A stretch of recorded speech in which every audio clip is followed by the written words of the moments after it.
Hi hello everyone, welcome back to Shikshanave Shakti YouTube channel. ಸ್ಪರ್ಧಾತ್ಮಕ ಪರೀಕ್ಷೆಗಳಿಗೆ ತಯಾರಿ ನಡೆಸುತ್ತಿರುವ ಉದ್ಯೋಗಾಕಾಂಕ್ಷಿಗಳಿಗೆ ಮತ್ತೊಂದು ಖುಷಿ ವಿಚಾರ ದೊರಕಲಿದೆ. ಅಂದರೆ ಇಲ್ಲಿ FDA ಫಸ್ಟ್ ಡಿವಿಷನಲ್ ಅಸಿಸ್ಟೆಂಟ್ ಹಾಗೂ SDA ಸೆಕೆಂಡ್ ಡಿವಿಷನಲ್ ಅಸಿಸ್ಟೆಂಟ್ ನೇಮಕಾತಿಗೆ ಸಂಬಂಧಿಸಿದಂತೆ ಒಟ್ಟು 4635 ಹುದ್ದೆಗಳಿಗೆ ಸಂಬಂಧಿಸಿದಂತೆ ಅಧಿಸೂಚನೆಯ ಕುರಿತಾಗಿ ಇಂದು ಈ ವಿಡಿಯೋದಲ್ಲಿ ನಾವು ತಿಳಿದುಕೊಳ್ಳೋಣ. ಅದಕ್ಕೂ ಮೊದಲು ಯಾರೆಲ್ಲ ನಮ್ಮ ಚಾನಲನ್ನು ಸಬ್ಸ್ಕ್ರೈಬ್ ಮಾಡ್ಕೊಂಡಿಲ್ಲ, ಈ ಕೂಡಲೇ ನಮ್ಮ ಚಾನಲನ್ನು ಸಬ್ಸ್ಕ್ರೈಬ್ ಮಾಡ್ಕೊಳ್ಳಿ. ಪಕ್ಕದಲ್ಲಿ ಕಾಣುವ ಬೆಲ್ ಐಕಾನನ್ನು ಪ್ರೆಸ್ ಮಾಡಿ ಆಲ್ ಅಂತ ಸೆಟ್ ಮಾಡ್ಕೊಳ್ಳಿ. ಇದರಿಂದ ನಾವು ಅಪ್ಲೋಡ್ ಮಾಡುವಂತಹ ಎಲ್ಲ ವಿಡಿಯೋ ಮಾಹಿತಿಗಳನ್ನು ತಾವು ನಿರಂತರವಾಗಿ ಪಡೆಯಬಹುದು. ಹಾಗೆಯೇ ಈ ವಿಡಿಯೋನ ಲೈಕ್ ಮಾಡಿ, ಶೇರ್ ಮಾಡಿ, ಕಮೆಂಟ್ ಮಾಡಿ, ನಮ್ಮ ಚಾನಲ್ಗೆ ಸಪೋರ್ಟ್ ಮಾಡಿ. ಬನ್ನಿ ತಡ ಮಾಡದೆ ವಿಡಿಯೋನ ಪ್ರಾರಂಭಿಸೋಣ. ಈಗಾಗಲೇ ಹೇಳಿದಂತೆ ಹೊಸ ಅಧಿಸೂಚನೆ ಕುರಿತಾಗಿ ಮಾಹಿತಿಯೊಂದು ದೊರಕಿದ್ದು ಅದರ ಕುರಿತಾಗಿ ಈಗ ನಾವು ಚರ್ಚಿಸೋಣ. ಅಂದರೆ ಇಲ್ಲಿ ಹೊಸ ಅಪ್ಡೇಟ್ ಒಂದು ದೊರಕಿದೆ ಉದ್ಯೋಗಕ್ಕೆ ಸಂಬಂಧಿಸಿದಂತೆ. ಅದು ಬಹುದಿನಗಳಿಂದ ನಿರೀಕ್ಷೆಯಲ್ಲಿರುವ FDA ಹಾಗೂ SDA ಪ್ರಥಮ ದರ್ಜೆಯ ಸಹಾಯಕರು ಹಾಗೂ ದ್ವಿತೀಯ ದರ್ಜೆಯ ಸಹಾಯಕರು ಈ ಹುದ್ದೆಗಳಿಗೆ, ಖಾಲಿ ಇರುವಂತಹ ಹುದ್ದೆಗಳಿಗೆ ನೇಮಕಾತಿಗೆ ಚಾಲನೆಯನ್ನು ನೀಡಲಾಗುತ್ತಿದೆ. ಅದಕ್ಕೆ ಸಂಬಂಧಿಸಿದಂತೆ ಅಧಿಕೃತ ಮಾಹಿತಿಯೊಂದು ದೊರಕಿದ್ದು ಅದು FDA ಹಾಗೂ SDAಗೆ ಸಂಬಂಧಿಸಿದ್ದಾಗಿದೆ.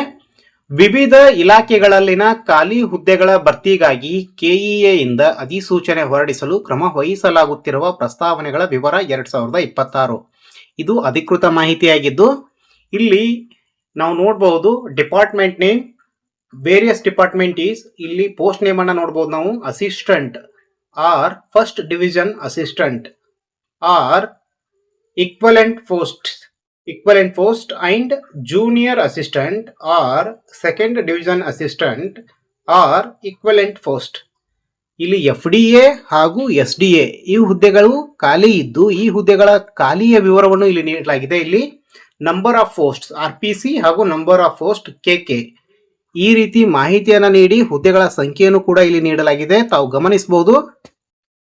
RPC ಉಳಿಕೆ ಮೂಲ ವೃಂದದಲ್ಲಿ FDA ಹಾಗೂ SDA ಹುದ್ದೆಗಳು 3597 ಹುದ್ದೆಗಳು ಖಾಲಿ ಇವೆ. ಅದೇ ರೀತಿಯಾಗಿ KK ಕಲ್ಯಾಣ ಕರ್ನಾಟಕ ಕೇಡರ್ನಲ್ಲಿ 1038 ಹುದ್ದೆಗಳು SDA ಹಾಗೂ FDA ಹುದ್ದೆಗಳು ಖಾಲಿ ಇವೆ. RPC ಹಾಗೂ KK ಎರಡೂ ಕೇಡರ್ಗಳನ್ನು ಸೇರಿಸಿ ಇಲ್ಲಿ 4635 ಹುದ್ದೆಗಳು FDA SDA ಹುದ್ದೆಗಳು ಖಾಲಿ ಇದ್ದು ಈ ಪ್ರಥಮ ದರ್ಜೆಯ ಸಹಾಯಕರು ಹಾಗೂ ದ್ವಿತೀಯ ದರ್ಜೆಯ ಸಹಾಯಕರು ಈ ಹುದ್ದೆಗಳಿಗೆ ಅಧಿಸೂಚನೆಯ ಕುರಿತಾಗಿ ಇಲ್ಲಿ ಮಾಹಿತಿ ಈ ರೀತಿಯಾಗಿದೆ.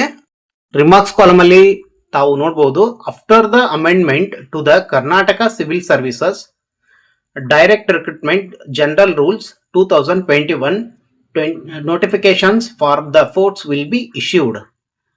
ಈ ಅಮೆಂಡ್ಮೆಂಟ್ ರೂಲ್ ನ ತಿದ್ದುಪಡಿ ಆದ ನಂತರ ಇಲ್ಲಿ ನೋಟಿಫಿಕೇಶನ್ ಅನ್ನ ಪ್ರಕಟಿಸುವುದಿದೆ ಎಂದು ಇಲ್ಲಿ ಮಾಹಿತಿಯನ್ನು ನೀಡಲಾಗಿದೆ. ಆದ್ದರಿಂದ ಸನಿಹದಲ್ಲಿ ಅತಿ ಶೀಘ್ರದಲ್ಲಿಯೇ FDA ಹಾಗೂ SDA 4635 FDA ಹಾಗೂ SDA ಹುದ್ದೆಗಳಿಗೆ ಅಧಿಸೂಚನೆ ಪ್ರಕಟಗೊಳ್ಳಲಿದ್ದು ಸ್ಪರ್ಧಾತ್ಮಕ ತಯಾರಿ ನಡೆಸುತ್ತಿರುವ ಎಲ್ಲ ಉದ್ಯೋಗಾಕಾಂಕ್ಷಿಗಳಿಗೆ ಇದೊಂದು ಅತ್ಯಂತ ಖುಷಿ ವಿಚಾರ ಎನ್ನಬಹುದು. ಈ ಹುದ್ದೆಗಳಿಗೆ ಸಂಬಂಧಿಸಿದಂತೆ ಸಾಮಾನ್ಯವಾಗಿ ಮಾಹಿತಿಯನ್ನು ನೀಡುವುದಾದರೆ ಪದವಿಯನ್ನು ಮುಗಿಸಿದಂಥ ಅಭ್ಯರ್ಥಿಗಳು ಈ ಹುದ್ದೆಗಳಿಗೆ ಅರ್ಜಿಗಳನ್ನು ಸಲ್ಲಿಸಬಹುದಾಗಿದೆ FDAಗೆ ಸಂಬಂಧಿಸಿದಂತೆ. ಇನ್ನು SDAಗೆ ಸಂಬಂಧಿಸಿದಂತೆ PUC ಅನ್ನು ಪಾಸ್ ಆದಂಥ ಅಭ್ಯರ್ಥಿಗಳು ಅಥವಾ ಇಕ್ವಲೆಂಟ್ ಕೋರ್ಸ್ ಅನ್ನು ಮುಗಿಸಿದಂಥ ಅಭ್ಯರ್ಥಿಗಳು ಇಲ್ಲಿ ಅರ್ಜಿಗಳನ್ನು ಸಲ್ಲಿಸಬಹುದು. ಈ ಹುದ್ದೆಗಳಿಗೆ ಸಂಬಂಧಿಸಿದಂತೆ ಇಲ್ಲಿ ಸಾಮಾನ್ಯ ವರ್ಗಕ್ಕೆ 18ರಿಂದ 35 ವರ್ಷಗಳಿರುತ್ತವೆ ಹಾಗೂ ಇಲ್ಲಿ ಕೆಟಗರಿ ವೈಸ್ ಪ್ರವರ್ಗವಾರು ವಯೋಮಿತಿ ವಿವರ ಇನ್ನು ಬದಲಾಗಲಿದೆ. ಅದರಂತೆ ವಯೋಮಿತಿ ಸಡಿಲಿಕೆಯನ್ನು ಕೂಡ ಇಲ್ಲಿ ನೀಡಲಾಗಿರುತ್ತದೆ. ಇದು ಅಮೆಂಡ್ಮೆಂಟ್ ಕೂಡ ಆಗಬಹುದು.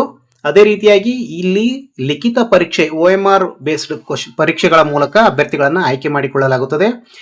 ಹಳೆಯ ಪ್ಯಾಟರ್ನ್ ಅನ್ನ ಮುಂದುವರಿಸಿದ್ದೇ ಆದರೆ ಇಲ್ಲಿ 2 ಸ್ಪರ್ಧಾತ್ಮಕ ಪರೀಕ್ಷೆಗಳನ್ನು ನಡೆಸಲಾಗುತ್ತದೆ. ಒಂದು ಸಾಮಾನ್ಯ ಕನ್ನಡ, ಒಂದು ಸಾಮಾನ್ಯ ಜ್ಞಾನ ಪತ್ರಿಕೆಯನ್ನು ಇಲ್ಲಿ ನಡೆಸಲಾಗುತ್ತದೆ. ಹೀಗೆ 2 ಪತ್ರಿಕೆಗಳನ್ನು ನಡೆಸಿ ಇಲ್ಲಿ ಅಭ್ಯರ್ಥಿಗಳನ್ನು ಆಯ್ಕೆ ಮಾಡಿಕೊಳ್ಳಲಾಗುತ್ತದೆ SDA ಹಾಗೂ FDA ಹುದ್ದೆಗಳಿಗೆ.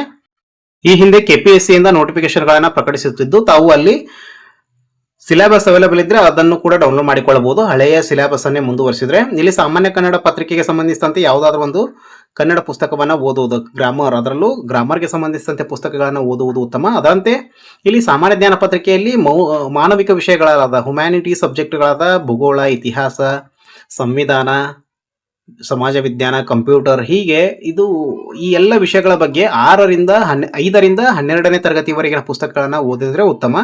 ಅದು ಸರ್ಕಾರಿ ಪುಸ್ತಕ DSCRT ಆಗಿರ್ಬೋದು, NCERT ಆಗಿರ್ಬೋದು.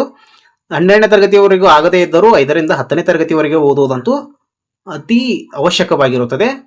ಈ ರೀತಿ ತಾವು ಪ್ರಚಲಿತ ವಿದ್ಯಮಾನಗಳಿಗೆ ಸಂಬಂಧಿಸಿದಂತೆ ಒಂದು ಯಾವುದಾದ್ರೂ ಪಬ್ಲಿಕೇಶನ್ ಪ್ರಕಟವಾಗುವಂತಹ ಸ್ಪರ್ಧಾತ್ಮಕ ಪರೀಕ್ಷೆಗಳಿಗೆ ಅನುಕೂಲವಾಗುವ ಮಾಸಿಕ ಪತ್ರಿಕೆ, ಅದರಂತೆ ಡೈಲಿ ಒಂದು ಯಾವುದಾದ್ರೂ ನ್ಯೂಸ್ ಪೇಪರನ್ನು ಓದುವುದು ಉತ್ತಮವಾಗಿರುತ್ತದೆ. ಹಳೆಯ ಪ್ರಶ್ನೆ ಪತ್ರಿಕೆಗಳನ್ನು ಡೌನ್ಲೋಡ್ ಮಾಡಿಕೊಂಡು ಅದನ್ನು ಬಿಡಿಸುವುದು ಕೂಡ ಅತ್ಯಂತ ಉತ್ತಮ. ಎಲ್ಲರಿಗೂ ಶುಭವಾಗಲಿ. ಕೊನೆಗೊಂದು ಹಿತನುಡಿ: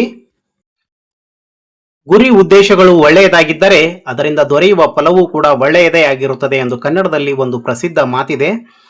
ಈ ಉಕ್ತಿಯ ತಾತ್ಪರ್ಯ ಇಷ್ಟೇ: ಒಬ್ಬ ವ್ಯಕ್ತಿ ತನ್ನ ಜೀವನದಲ್ಲಿ ಗುರಿ ಹಾಗೂ ಉದ್ದೇಶಗಳನ್ನು ನಿರ್ಧರಿಸಿಕೊಂಡು ಅದನ್ನು ಸಾಧಿಸುವತ್ತ ಹೆಜ್ಜೆ ಇಡುವಾಗ ಆತನ ಗುರಿ ಮತ್ತು ಉದ್ದೇಶಗಳು ಸ್ಪಷ್ಟವಾಗಿದ್ದು ಸದುದ್ದೇಶ ಹಾಗೂ ಸಕಾರಾತ್ಮಕತೆಯಿಂದ ಕೂಡಿದ್ದರೆ ಅದನ್ನು ತಲುಪುವ ಹಾದಿ, ಅಂದರೆ ಆತ ಪ್ರಯತ್ನ ಹಾಗೂ ಪರಿಶ್ರಮವನ್ನು ಪಟ್ಟಾಗ ಆತನಿಗೆ ಉತ್ತಮವಾದ ಫಲವೇ ದೊರೆಯುತ್ತದೆ.